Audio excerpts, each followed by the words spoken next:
Romain Villard. Bonsoir et bienvenue dans votre 21h le JT en ce lundi 17 février. Voici les titres de cette édition aujourd'hui. Nous évoquerons ce soir l'affaire à Notre-Dame de Bétarame. Un avocat saisit la justice sur une éventuelle intervention de François Bayrou dans l'une des enquêtes. Nous évoquerons ce fait divers qui s'est fini bien, bloqué sur une barre rocheuse. Le chien est sauvé par les sapeurs-pompiers à Saint-Hippolyte-du-Fort. La soupe bien sûr, la soupe des chefs qui revient à Balance pour la bonne cause, on verra où et quand. Ensuite, le carnaval qui bat en plein en Martinique, avec le succès de la parade carnavalesque du Boudoum Festival à Sainte-Anne, et la météo et l'éphéméride de demain en fin d'édition. C'est vos infos, bien sûr, et vos titres de cette actualité de ce lundi. De ce lundi 17 février, nous sommes en direct ensemble pour ce 21h, le JT. Et nous allons commencer donc dans l'actualité. Aujourd'hui, nous allons commencer bien sûr par cette information. Donc cette information, bien sûr, c'est une affaire horrible et complexe, l'affaire de Notre-Dame de Bétarame. Un avocat a demandé ce lundi l'ouverture d'une enquête pour entrave à la justice dans l'affaire du viol survenu en 1998 au sein de l'établissement scolaire privé des Pyrénées-Atlantiques. Cette requête qui fait suite aux propos d'un ancien gendarme évoquant une intervention du Premier ministre François Bayrou dans ce dossier. Dans un témoignage diffusé dimanche, donc hier, dans l'émission 7 à 8 sur TF1, le gendarme chargé de l'enquête sur le père Caricard, ex-directeur de l'institution, visé par une plainte pour viol en 1998, a évoqué une intervention de François Bayrou, alors à la tête du conseil général du département, auprès du procureur général de Pau à l'époque. Il affirme que lors de la présentation du suspect en vue de sa mise en examen, le juge d'instruction chargé du dossier lui aurait déclaré « Il y a un problème, la présentation va être retardée, le procureur général demande à voir le dossier, M. Bayrou est intervenu auprès de lui ». La demande d'enquête pénale qui vise aussi des faits présumés de recel de crime a été déposée cet après-midi auprès du parquet général de Pau. Son auteur, l'avocat Jean-François Blanco, représentait en 1991 le premier élève donc de cet établissement catholique à avoir porté plainte pour une violente claque reçue d'un surveillant. Il a également été élu, il est également élu municipal d'opposition Les Verts à Pau, ville dont le Premier ministre est resté maire, bien sûr, et on tenait à le préciser. Dans l'actualité également, c'est une situation périlleuse, donc une situation périlleuse pour ce chien qui s'est donc bien terminée. Il aura fallu l'utilisation d'un drone des sapeurs-pompiers pour le localiser du fait de sa position inaccessible. Hier, dimanche, en fin d'après-midi, l'équipe de sauvetage en milieu périlleux, le GRIMP, est donc aidée par l'unité d'intervention animalière des sapeurs-pompiers du Gard. 13 personnes soutenues par 5 véhicules est intervenue chemin le Pérerol à Saint-Hippolyte-du-Fort pour un chien ayant chuté d'une barre rocheuse. Après 4 heures d'intervention, l'animal a pu être récupéré sain et sauf et heureusement pour lui et pour le maître ou la maîtresse de ce chien. Dans l'actualité locale maintenant, une bonne action, le Lyon Club Valence Doyen organise samedi prochain, 22 février, la 5e édition de la soupe des chefs, place de la Liberté à Valence. Parmi les participants à l'événement, on retrouve notamment la Maison Pic ou encore la Maison Chabran. Sur place, soit emporté, venez déguster de nombreuses soupes concoctées par des chefs locaux. Cet événement caritatif est l'occasion pour la communauté de déguster des soupes exceptionnelles donc préparées par des chefs renommés, tout en soutenant une cause noble. Tous les fonds collectés iront au soutien Planète Autisme 2607 ou encore de la protection civile de la Drôme, visant à promouvoir l'intégration et le bien-être des personnes autistes et de leurs familles. Direction maintenant la Martinique. Où la ville de Sainte-Anne a vibré hier au rythme entraînant du Boudoum Festival, une manifestation qui a tenu toutes ses promesses en termes d'explosion plutôt de couleurs et de musique, avec en point d'orgue une grande parade dans le bourg de la commune du Sud.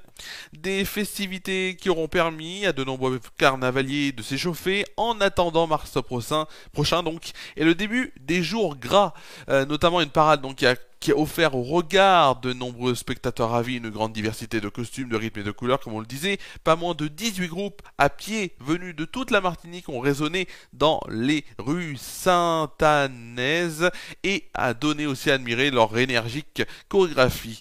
Dans un premier temps, 8 formations ont ainsi défilé en effectuant 2 fois le tour du bourg, puis les 10 autres groupes ont également défilé à 2 reprises sur ce même parcours sous les acclamations du public et les flashs des appareils photo. Si la tradition était au rendez-vous de cette parade, l'actualité sociopolitique de ces derniers mois, vous le savez, et la lutte contre la vie chère auront inspiré certains carnavaliers. Comme en atteste donc notamment ce bois à l'effigie d'un représentant de l'État récemment en fonction sur nos cieux. Et donc sur les cieux, bien sûr, dans le territoire, bien sûr, de la Martinique, vous l'aurez bien compris. Ensuite, et c'est tout de suite donc la fin de ces actualités générales, et nous allons tout de suite aller sur notre météo, la météo de demain.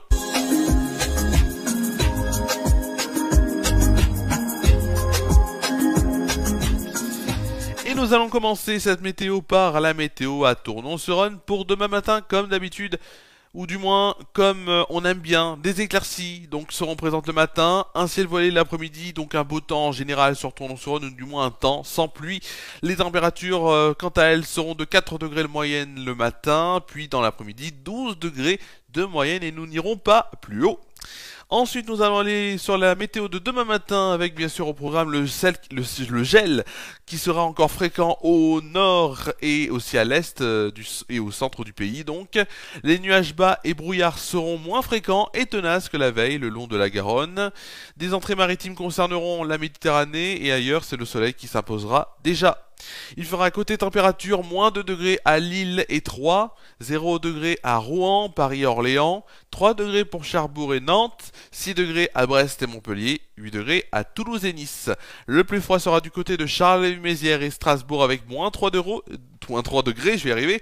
Du côté du plus chaud, ce sera du côté de Biarritz et Perpignan avec 10 degrés.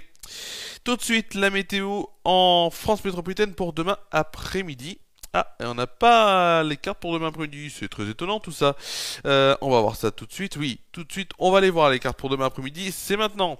Avec donc le temps qui sera calme et lumineux partout, excepté autour du golfe du Lion et sur le Mercantour en proie à des entrées maritimes. La grande douceur restera d'actualité au sud-ouest avec jusqu'à 21 degrés à Biarritz. La fraîcheur résistera sur les régions du nord-est. Les températures seront de 8 degrés à Cherbourg et Rouen, 9 degrés pour Paris, Troyes et Dijon, 13 degrés pour Brest, Nantes, Aurillac, Montélimar et Marseille, ou encore 15 degrés pour La Rochelle, Limoges et Perpignan. Le plus froid sera du côté de Lille, Charleville-Mézières ou encore Strasbourg avec 6 degrés, et le plus chaud pour Biarritz avec 20 degrés. Franchement, ils auront de la chance. Nous aurons bien sûr et nous fêterons demain les saintes Bernadette ou encore Nadine, ainsi que les saints Flavian et Siméon. Le soleil se lèvera à 7h36 et se couchera à 18h12. Nous gagnerons ainsi 3 minutes de soleil. Et le dicton pour demain à la sainte Bernadette, souvent le soleil est à la fête. C'est la fin de cette météo.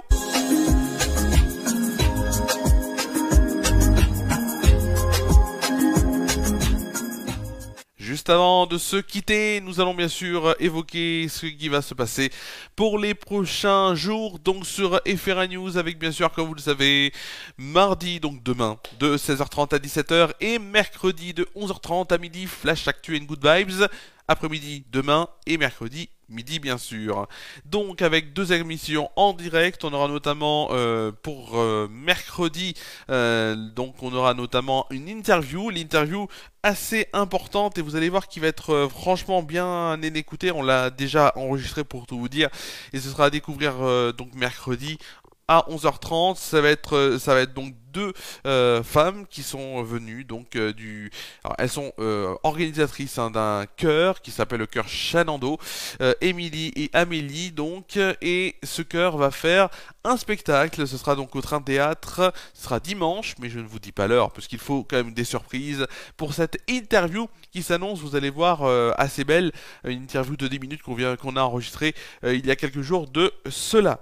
Aussi pour vous dire qu'il y aura sur FRA News donc à 21h le grand live. Le grand live, ce sera quand? Ce sera à 21h jeudi en direct. Je vous chanterai quelques chansons et c'est des chansons que je serai peut-être amené à chanter dans les prochains concerts. Et dimanche prochain, donc des grands directs, on va dire, avec notamment dès 20h15 et Ferran Youssoud qui change d'horaire exceptionnellement, puisqu'à 20h35 on se retrouvera pour OL Paris Saint-Germain, que je vous commenterai en live audio. Ça fait très longtemps que je vous ai pas commenté un match plutôt, et je vais vous faire ça live audio, donc c'est comme si on était en radio. Je précise pour ceux qui me demandent pourquoi je commente donc un match sans images, c'est que je n'ai pas de droit, je n'ai pas les droits de diffusion, et donc c'est comme ça, c'est pas autrement. Merci à vous d'avoir suivi cette édition du 21h le JT, j'étais très heureux de vous le présenter. Merci à vous d'avoir suivi cette édition. On se retrouve demain en direct sur Déclic Radio 101.1, déclicradio.fr, et également en vidéo sur cette page Facebook et Ferran News pour Flash Actu and Good Vibes après-midi, comme d'habitude avec les événements locaux de la semaine. On aura aussi les résultats sportifs locaux du week-end, l'actualité nationale ou encore l'actualité télévisuelle et radiophonique. Je vous souhaite de passer une très bonne soirée et à demain sur Ferran News. À demain.